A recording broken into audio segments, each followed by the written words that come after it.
हाय हनी बीज, welcome to coffee बीज। तो मैं पहले ही बता दूं, इस वीडियो में मैं बात करने वाली हूँ जया किशोरी जी, डॉक्टर जाकिर नायक, मेरा यसू यसू वाले जो क्रिएटर है उनके बारे में, और वो बच्चा जो कि वायरल है उसका नाम नहीं ले सकते क्योंकि वो माइनर है और उसके पिताजी हर किसी के पीछे पड़ गए हैं अपनी गलतियाँ सुधारने के बजाय। तो आप हद से ज़्यादा सेंसिटिव हो और आपके अकॉर्डिंग ये जितने भी लोगों का मैंने नाम लिया वो रिलीजन को रिप्रेजेंट करते हैं, तो ये वीडियो आपके लिए नहीं है माय डियर।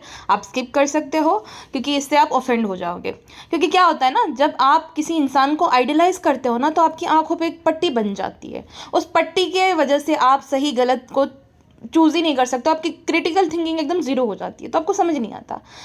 तो ये वीडियो आप स्किप अभी से कर दो, खामखा आपका दिल में दुखाना चाहती नहीं हूँ। एनीवेज, शुरुआत करते हैं जया किशोरी जी से। तो जया किशोरी का पूरा नाम है जया शर्मा। जया शर्मा जी का जन्म होता है राजस्थान के सुजानगढ़ में। जया किशोरी एक आध्यात्मिक परिवार से बिलोंग करती है और उनके हिसाब से जब वो 7 साल की थी ना, तभी से ही उसका झुकाव जो है वो आध्यात्म की तरफ हो गया था। जया किशोरी ने जैसे नॉर्मल लोग पढ़ाई करते हैं वैसे पढ़ाई भी की और उन्होंने गीता वेद पुराण सब पढ़े। उसके बाद उनके पेरेंट्स ने जया किशोरी जी को कथावाचक बना दिया जी। अब वो कथावाचक है, ठीक है। और जो लोग हो गए नॉर्मल लोग जो कथा सुनने आते हैं, उनके हिसाब से तो जो वो बोल रही है वो सत्य वचन है वो जानकार है। तो वो जो कथावाचक है उनको क्रेडिबिलिटी लेनी चाहिए ना। अगर आप 10-10 लाख रुपए चार्ज कर रहे हो कथा सुनाने के, तो आप अपने आप को ये कैसे बोल सकते हो तो मैं तो एक साधारण लड़की हूँ? जी नहीं, आप साधारण लड़की नहीं हो। साधारण लड़की 10 लाख रुपए चार्ज नहीं करती है पर कथा। हाँ, साधारण लड़कियां तो जो है फ्री में ज्ञान देती है। अब ये क्या एक्सक्यूज़ हो गया कि मैं एक साधारण लड़की हूँ? कंट्रोवर्सी कहाँ से शुरू होती है? जया किशोरी जो है उनका एक वीडियो वायरल होता है जहाँ पर उनके हाथ में कस्टमाइज डियोर बैग है। अब डियोर बैग जो है उसे लग्जरी में काउंट किया जाता है ना, ब्रांडेड स्टफ। और ये अपने जो है प्रवचन में क्या बताती है कि मोह माया से दूर रहो, जबकि वो खुद मोह माया से दूर नहीं रह पाती। अपने प्रवचन में ये बोलना कि पशुओं के प्रति प्रेम रखिए, वो गूंगे जानवर है वगैरह वगैरह, और खुद ही ऐसा बैग यूज़ करना जो कि उसी पशुओं की स्किन से बना है। पशु तो क्या, वो जो बछड़े होते हैं ना, जो छोटे छोटे बछड़े, छोटी छोटी भेड़ बकरियाँ, उनकी स्किन से बनाया जाता है ये लेदर बैग जो रहता है ना। और वो बोल रही थी कि ये तो कस्टमाइज है, मैं ब्रांड का जो है वो नहीं ले सकती हूँ गारंटी, लेकिन मेरी गारंटी ये है कि मैंने उनको बोला था कि कस्टमाइज बनाओ वगैरह वगैरह। एक बात बताइए, अगर वो कस्टमाइज बैग भी है तो क्या उसमें वीगन लेदर यूज़ किया गया होगा? बिल्कुल नहीं। वो छोटे छोटे बछड़े का जो कि मात्र 2-3 महीने के रहते हैं ना, उनकी खाल से बनाया जाता है। और इस प्रोसेस में बहुत बार तो जो है जिंदा एनिमल्स को जो छोटे छोटे रहते हैं उनको मार दिया जाता है, वो जो कि बहुत पेनफुल रहता है क्योंकि जिंदा एनिमल से अगर खाल कोई उखाड़ेगा तो उनको कितना दर्द होगा। तो इस प्रोसेस में बहुत ज़्यादा एनिमल क्रुएल्टी होती है। आप एक तरफ बोलते हो कि पशुओं के प्रति प्रेम रखिए और आप दूसरी जगह पे जो है वही उन्हीं की चमड़ी से बना हुआ लेदर बैग यूज़ करते हो। ये तो एक हिपोक्रेसी हो गई। फिर आप बचने के लिए ये बोल देते हो कि मैं तो एक साधारण सी लड़की हूँ। आप साधारण सी लड़की नहीं हो। जब आप उस पाठ पे बैठते हो ना कथा वाचने के लिए, तभी से आप कथाकार बन जाते हो। साधारण जब आप व्यास गद्दी पे बैठते हो तब आप कथाकार बन जाते हो। तो आप साधारण लड़की हुए कैसे? ये कैसा एक्सक्यूज़ है? बजाय सॉरी बोलने के, ये बजाय अपने एक्शन को लेकर माफ़ी मांगने के, आप तो बहाने मारे जा रहे हो। आप साधारण लड़की नहीं हो। आप जिस गद्दी पे बैठते हो उसे व्यास गद्दी बोला जाता है। जब भागवत कराते हैं, आपके मुख से जो भी शब्द निकलेंगे, जो भागवत करा रहे हैं वो भगवान के शब्द समझकर उस पर ट्रस्ट करते हैं। और आप जो है भाई मुखर रही हो कि मैं तो साधारण लड़की हूँ। क्या बात कर रहे हो आप? इनके हिसाब से इनको जो है महंगे महंगे मोबाइल्स का बहुत ज़्यादा शौक है। मोहमाया, ये आईफोन भी क्या है? मोहमाया ही है ना एक तरीके के। 2.5 लाख का फ़ोन, 10,000 का फ़ोन जो है वो भी ऐसे ही चलेगा और 2.5 लाख का फ़ोन भी वैसे ही चलेगा। लेकिन इन्होंने ललन टॉप पे एक इंटरव्यू दिया है, अगर आपने सुना होगा तो, कि मुझे मोबाइल्स का बहुत ज़्यादा शौक है। हर दिवाली में मैं जो हूँ नया मोबाइल लाती हूँ। एक बार मुझे आईपैड का कलर पसंद नहीं आया था तो मेरे पिताजी ने तुरंत उसको रिप्लेस करवा दिया। अब ये दूसरों को बताते हैं कि मोह माया से दूर रहिए। सबसे बड़ी एक पाखंड की बात मैं इनकी बताती हूँ। जब ये होंगी, मतलब एज उनकी ज़्यादा नहीं थी, एक वीडियो वायरल हुआ था कि जो नहीं बोलेगा जय उसकी बेटी होगी 6। मतलब बेटी अगर 6 हो रही है तो ये बहुत बड़ा पाप हो गया। बेटी एक बोझ है, अगर 6 बेटियां हो गई तो मतलब एक कहा जाए ना एक श्राप की तरह है कि अगर आप जय नहीं बोलेगा भाई 6 बेटियां हो गई। ये ऐसी बातें बोल, जो नहीं बोलेगा जय उसकी होगी छोरी 6। और अपनी एक कथा में इन्होंने ये बोला था कि मोर इसलिए पवित्र जो है पंछी है क्योंकि मोर जो है ना वो कभी भी संभोग नहीं करते। संभोग का अर्थ आई होप कि आपको पता होगा, क्योंकि वो इंग्लिश वर्ड यहाँ पे बोलना अलाउ नहीं रहता। तो वो संभोग नहीं करता मोरनी के साथ। मोर जो होता है ना, जब वो आंसू बहाता है, मोरनी आंसू पी लेगी, तो उन दोनों का वही उस एक तरीके का संभोग हो गया और मोरनी प्रेग्नेंट हो जाती है। मोरनी बच्चे देती है। सबसे पहली बात, बच्चे नहीं, वो अंडे देती है। सीधे बच्चे नहीं पैदा करती, अंडे के थ्रू जो है बच्चे आते हैं। दूसरी बात, इनको कोई दिखाओ, है ना, मोर अपनी कलाएं ही मोरनी को रिझाने के लिए करता है, शायद इनको नहीं पता है अभी। और मोर के ऐसे कितने सारे वीडियोस आप जाके भाई गूगल पे सर्च कर लो, मिल जाएंगे आपको। मोर करते हैं, मैंने खुद देखा है मोर को संभोग करते हो। क्या आप बात कर रहे हैं? और जिनको विश्वास नहीं हो रहा है मेरी बातों पे, तो मुझे द कॉफ़ी बी वन पे मैसेज कर देना, मैं आपको लिंक शेयर कर दूंगी, आप भी देख लेना, ठीक है। तो ये सरासर गलत बात इन्होंने फैलाई थी कि मोरनी आंसू पीते, ये क्या बात कर रहे हो। और संभोग कब से जो है इम्प्योर चीज़ होने लग गई। संभोग अगर इम्प्योर चीज़ है, अगर लोग संभोग नहीं करेंगे तो दुनिया का तो विनाश हो जाएगा, दुनिया तो आगे बढ़ ही नहीं पाएगी। तो ऐसी ऐसी ये बात अपने जो है कथाओं में कहती है। और जब सब लोगों ने कॉल आउट करना शुरू कर दिया तो एकदम साधारण लड़की बन गई। अब ये उनके लिए उनका काम है, लेकिन लोगों के लिए ये सब अध्यात्म है। तो लोग जो है उनके ऊपर ब्लाइंड ट्रस्ट करते हैं। जब ये सब देखते हैं तो उनका विश्वास टूट जाता है। लेकिन विश्वास सिर्फ ऐसे लोगों के प्रति टूटना चाहिए, धर्म के प्रति नहीं। और अच्छे भी गुरुज है। प्रेमानंद जी महाराज हमेशा कहते हैं अपने एकांकित वार्तालाप में कि आप गृहस्थ होकर भी आध्यात्म की तरफ आ सकते हो। ऐसा नहीं है कि भाई आप गृहस्थ मत हो, जो आप संसार का त्याग कर दो, सांसारिक सुखों का त्याग कर दो। गृहस्थ होकर भी आप आध्यात्म की तरफ आ सकते हो। और यहाँ पे ये लोग जो है, जो सिर्फ पैसों के लिए सब करते हैं, वो यही बोलेंगे मोह माया से दूर रहो, जबकि वो खुद फॉलो नहीं करते। एक और भी है जिनके पास फरारी है, वो भी कहती है कि मोह माया से दूर रहो। पूगी महाराज जो है, वो भी, उनके भी ऐसे ही व्यूज़ है। लड़कियों को कपड़ों के लेकर जज करते हैं। लड़कियों के साथ जो गलत हुआ वो उन्हीं की गलती थी, क्योंकि उन्होंने जो है मॉडेस्ट कपड़े नहीं पहने। एक और जो है अभी बच्चा बहुत ज़्यादा फेमस हुआ है, लेकिन वो उसके माँ बाप की गलती है। उस बच्चे को ट्रोल किया जा रहा है, उसको बॉडी शेम किया जा रहा है, उसको फेक बाबा बोला जा रहा है। उस बच्चे को पता भी नहीं है कि क्या क्या हो रहा है। वो तो सिर्फ उसके जो पिताजी है वो टेडेक्स स्पीकर है, ठीक है, तो उनको अच्छे से पता है कि कैसे जो है यहाँ पे अर्न करना है, कैसे नाम बनाना है और क्या आजकल चलता है। बाबा बना दिया उसको। बच्चे को पता भी नहीं, बच्चा इनोसेंट है, 10 साल का ही। आप उससे क्या क्या एक्सपेक्ट करते हो कि वो जो है 25-30 साल के जो है आदमी की तरह बिहेव करे। उसके पिताजी जो सिखाते उसके लिए उसके पिताजी हर एक चीज़ में सही होंगे, है ना। माता पिता उनके लिए भगवान है, तो उनका आदेश है और वो जो है उनके आदेश के अकॉर्डिंग बिहेव कर रहा है। तो उस बच्चे की गलती नहीं है, वो पेरेंट्स जो है सबसे ज़्यादा जिम्मेदार है ऐसी सारी चीज़ों के। उस बच्चे का पूरी दुनिया के सामने उन्होंने मजाक बना कर रख दिया है। अब वो बच्चा अगर नॉर्मली जब ये जो ऐसी फेम रहती है ना, ये 4 दिन की फेम है। जैसे वड़ा पाव गर्ल को फेम मिली थी, रानू मंडल को फेम मिली थी, जैसे बहुत सारे ऐसे लोग जिनको आप भूल भी गए, वो जो एक याद होगी अगर आपको, प्रिया पी वॉरियर। तो ये सब थोड़ी देर की जो है फेम रहती है, अंजलि अरोड़ा, उसके बाद सब भूल जाते हैं। तो सेम जब ये सारा सब कुछ लोग भूल जाएंगे, नया कोई मीम मटेरियल मिल जाएगा, तब इस बच्चे के ऊपर क्या बीतेगी। तब जब ये स्कूल जाएगा तब तो बोलेंगे, चिढ़ाएंगे लड़के की, तो जो बड़ा बाबा बन रहा था अब क्या हुआ। तो पेरेंट्स आजकल इतने सेल्फिश हो गए हैं कि अपने जो सपने थे वो पूरे करने के लिए वो बच्चों पे सपने थोप देते हैं और किसी भी हद तक जा सकते हैं। तो वो बच्चे को बॉडी शेम करने की बजाय उनके पेरेंट्स को जो है कॉल आउट करना चाहिए, ना कि बच्चे को। तो बच्चा ही है 10 साल का बेचारा, मासूम सा। और पता है ये दोनों इरिलेवेंट हो भी जाएंगे। ये जो छोटे बाबा जी है, ये जो लड़का, वो जया किशोरी जी, और भी नए लोग जो है कतार में खड़े ही है, क्योंकि ये पूरा बिजनेस ही डर का है ना। आपके अंदर इतनी हिम्मत नहीं है, आप डरपोक हो कि आप अपनी परेशानी खुद सॉल्व कर ही नहीं सकते। दूसरा, आज के ज़माने में हर कोई जो है ना किसी चीज़ से परेशान है। जब वो अपने दोस्त से, अपने घर वालों से बात करता है कि भाई ऐसा ऐसा है, तो इंडिया में मेंटल हेल्थ तो मजाक ही है कि ऐसा कुछ नहीं हो सकता है, ये सब अमीरों के चोचले हैं, ये सब कुछ नहीं होता है, ठीक है। तो इंसान जो है वो अपनी समस्याएं बताए किसे। थेरेपी हर कोई अफोर्ड नहीं कर सकता है, तो वो सहारा लेता है इस तरह के बाबा और बाबियों का।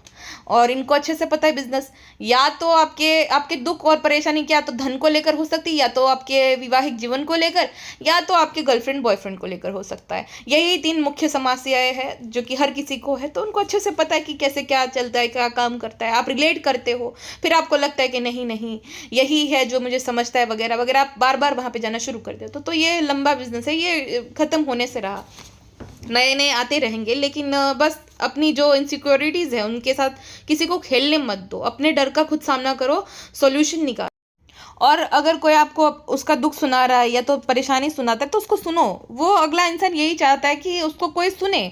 हाँ, ये मत बोलने लगो अरे ये तो कुछ नहीं, मेरे साथ तो ये हो गया, ये क्या बात हुई। तो बात सुनो भाई, किसी को कोई अगर हल्का होने आ रहा है तो उसको हल्का होने दो, उसके दुख सुनो, उसको समझो कि सब ठीक हो जाएगा, उसको हिम्मत दो, ना कि ये तो कुछ भी नहीं है, अरे ऐसा तो कुछ नहीं होता। ये क्या रिप्लाई।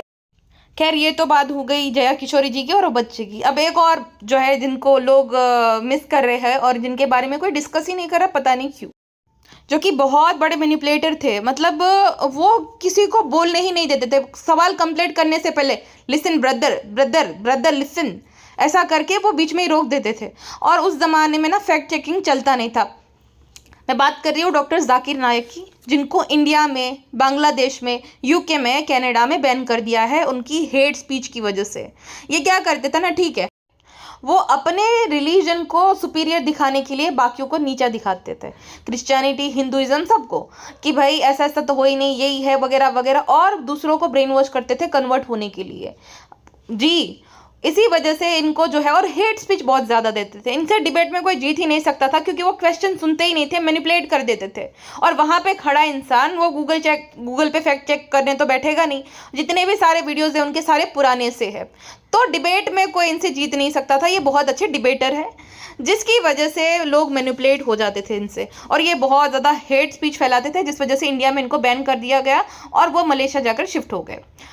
और ये आदमी उस टाइम पे फेमस हुए थे, उस टाइम पे जब कोई फैक्ट चेक करता ही नहीं था। और जब इनके बारे में बात आती है ना, तो लोगों का एक हिपोक्रिटिकल ओपिनियन रहता है कि उनको इसलिए टारगेट किया गया क्योंकि वो सर्टेन रिलीजन से थे। एक बात मुझे बताइए, आशाराम बापू किस रिलीजन से है? राम रहीम सिंह किस रिलीजन से है? तो उस हिसाब से तो बाकियों को भी यही देना चाहिए कि उनको इस वजह से टारगेट किया गया। अब जया किशोरी जी किस रिलीजन से है? हाँ, तो ये तो एक हिपोक्रिटिकल ओपिनियन हो गया कि उनको इस वजह से टारगेट किया गया। जी नहीं, आप उनके कोई भी जो है वीडियो को ओपन करके देखिए, वहाँ पे सिर्फ आपको हेट स्पीच मिलेगी। बहुत सारे मौलवीज भी तो है इंडिया में, हाँ, उनको तो कभी टारगेट नहीं किया गया, उन्हें तो बैन नहीं किया गया। तो रिलीजन का कुछ लेना देना नहीं होता ये सब सारी चीज़ों में। हेट स्पीच के चलते उन्हें इंडिया में बैन किया गया। अब मैं आपको इसकी विचारधारा के बारे में बताती हूँ। ये डॉक्टर तो है लेकिन कहीं ना कहीं बीमार है, इनको खुद को डॉक्टर की ज़रूरत है। इनके अकॉर्डिंग अगर किसी लड़की के साथ कोई आदमी गलत करता है, उस लड़की ने अगर मॉडेस्ट कपड़े नहीं पहने हैं, उस लड़की ने अगर थोड़ा बहुत उसकी बॉडी दिखती है, ऐसे कपड़े पहने हैं, तो वो गलती लड़के की नहीं उस लड़की की है कि उसने मॉडेस्ट कपड़े क्यों नहीं पहने। तुम अगर ऐसे कपड़े पहनोगी तो लड़के तो ये सब करेंगे ही ना तुम्हारे साथ, इसके लिए तुम जिम्मेदार हो। मरने के बाद जब ऊपर लड़का अपनी इस गलती का माफ़ी मांगेगा तो लड़के को तो माफ़ कर दिया जाएगा, लेकिन लड़की को माफ़ नहीं किया जाएगा कि तुम्हारे साथ तो इसीलिए ऐसा हुआ क्योंकि तुमने कपड़े ऐसे पहने थे। बताइए भला किस प्रकार की मानसिकता है, कितनी मिसोजिनी भरी माइंडसेट है इनकी। और ये बाकियों को भी ऐसी सोच के लिए प्रेरित करता है कि भाई ठीक है, मिसोजिनी तो इट्स ओके, औरत है तो औरतों को तो ऐसी तरह से ट्रीट किया जाना चाहिए, औरतों को फुल कपड़े पहनने चाहिए, वरना जो है उनके साथ जो भी होगा वो खुद जिम्मेदार होगी। और ऊपर भी यहाँ तो उसके साथ गलत हो ही गया, उसके साथ मतलब एक औरत के साथ जब कोई ज़बरदस्ती करता है वो तो जीते जी मौत समान ही हुआ, लेकिन मरने के बाद भी उस औरत को माफ़ नहीं किया जाएगा। क्यों कपड़े पहने थे तुम्हें, मतलब कपड़ों के लिए ऊपर भी जज किया जाता है। वाह। उस यहीं पे ये आदमी नहीं रुकता है, ये एक न्यूज़ डिबेट में जाता है जहाँ पे फीमेल एंकर थी। इसको महिलाओं से बहुत ज़्यादा, महिला सशक्तिकरण के सख्त खिलाफ है ये आदमी। तो वहाँ पे टीवी डिबेट में ना ये आदमी कहता है कि कोई भी औरत जब टीवी पे लगातार आती है, टीवी पे या कहीं पे भी आपके सामने, जब उसने एक हिजाब बांधा है फिर भी, हाँ, उसने अगर मेकअप लगाया है और आपके सामने सतत वो बैठी रहती है 20-25 मिनट, अगर आपको उसको देखकर कुछ भी ख्याल नहीं आते बुरे से, कुछ भी आपका होता नहीं है, मतलब क्या नहीं होता, आप समझ जाओ कि आपके अंदर, आपकी बॉडी में हलचल नहीं होती कहीं पर, वो इशारा करके बताता है, तो आपको मेडिकल चेकअप की ज़रूरत है। ये महिला एंकर को उसने बोला था। तब सोचिए ये आदमी ही जो है प्रेरित कर रहा है कि अगर कोई महिला रेडी हुई है और आपके सामने बैठे, आपको कुछ तो होना चाहिए, मतलब आप वो चीज़ें सब करो, ठीक है। उसने मेकअप लगाया क्यों, वो आपको रिझाना चाह रही है। इस तरह की माइंडसेट है इस आदमी। अब रिसेंटली ये आदमी पाकिस्तान जाता है स्टेट गेस्ट बनकर, वहाँ पर ये 1000 किलो का सामान लेकर जाता है, मतलब कुछ लगेज था शायद से कि आप 500 किलोग्राम ही लेकर जा सकते हो, लेकिन ये 1000 किलो लेकर जाता है। वहाँ पे डिस्काउंट नहीं मिलता, तो फिर ये जो है वो कॉल आउट करते हैं कि भाई मुझे ऐसा नहीं लाने दिया, मुझे डिस्काउंट नहीं दिया, मैं तो गेस्ट हूँ फिर भी मुझसे पैसे चार्ज किए गए, कैसे हो, तुमसे ज़्यादा तो अच्छे गैर मुल्क के जो है कंट्री वाले होते हैं, जहाँ पर मैं जाता हूँ तो मुझसे एक्स्ट्रा चार्ज नहीं किया जाता है। तो इस बात को लेकर ये रोते हैं। अब दूसरी साइड बताते हैं कि ऐसा कुछ नहीं होता वगैरह वगैरह, सामान पैसा ये सब कुछ मायने नहीं रखता, और दूसरी साइड में थोड़ा बहुत डिस्काउंट ना मिले तो रोना लगता है।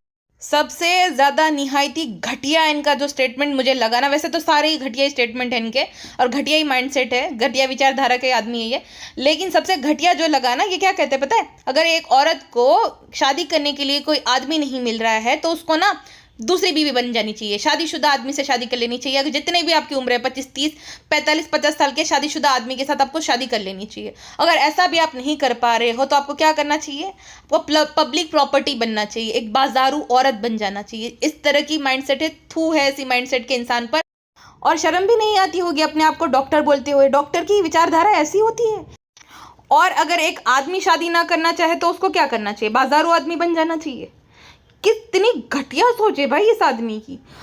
अब जब पाकिस्तान में ये स्टेट गेस्ट बनकर जाता है तो वहाँ पर ना 12-13 साल की अनाथ बच्चियाँ जो होती है उनके थ्रू ये इस आदमी से वो लोग अवार्ड दिलाना चाहते हैं, तो वो जो है स्टेज से नीचे चला जाता है कि मैं जो हूँ ना महरम हूँ, ये तो जो है बालिग खातून है, मतलब 12-13 साल की बच्चियों को इसने औरत साबित कर दिया कि मैं कैसे उनको हाथ लगा सकता हूँ। जो अनाथ आश्रम के जो जिसको संभालते हैं, जो ट्रस्टी थे या जो भी थे, वो कहते हैं कि आप अवार्ड दीजिए, बोले आप भी हाथ मत लगाना, ये सब खातून है जिनके माँ बाप जिंदा नहीं, कुछ भी नहीं है, 12-13 साल की बच्चियाँ खातून है। क्योंकि इसके अकॉर्डिंग अगर 13 साल की भी लड़की है उसको पीरियड्स आने लग जाए तो शादी के लिए रेडी है, शादी के लिए वो तैयार हो गई। 13 साल की बच्ची, चाहे आदमी किसी भी एज का हो, वो 50-100 साल का, उससे शायद भी उसकी शादी हो सकती है क्योंकि वो 13 साल की हो गई, उसको पीरियड्स आने लग गए हैं। इस प्रकार की इनकी मानसिकता है।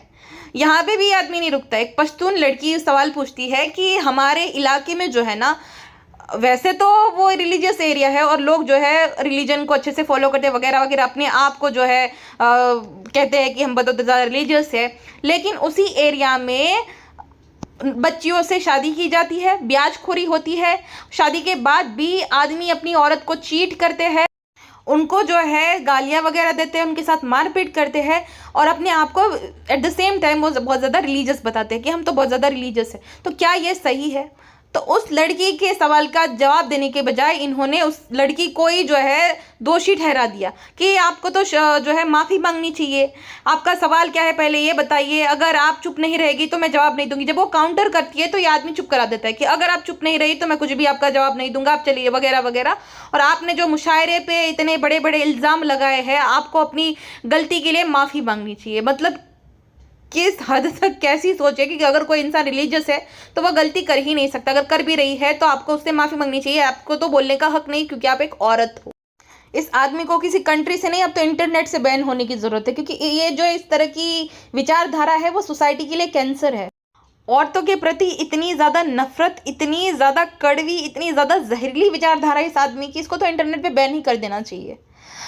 और भी है बहुत सारे, जहाँ पे एक गुरुजी है जो कि 2007 में इस दुनिया से चले गए, और कभी भी उन्होंने अपने आप को लॉर्ड शिवा नहीं बोला, लेकिन उनके जो है कल्ट फॉलोवर है वो जो लॉर्ड शिवा का अवतार मानते हैं उन्हें। बताइए, अब इंसान को जो है भगवान बना दिया, उन्होंने कभी नहीं बताया, वो तो इस दुनिया से ही चले गए 1 दशक पहले, लेकिन उनके जो कल्ट फॉलोअर्स हैं उन्होंने बना दिया कि वो गुरुजी तो इनका अवतार है, जबकि उन्होंने कभी नहीं बोला।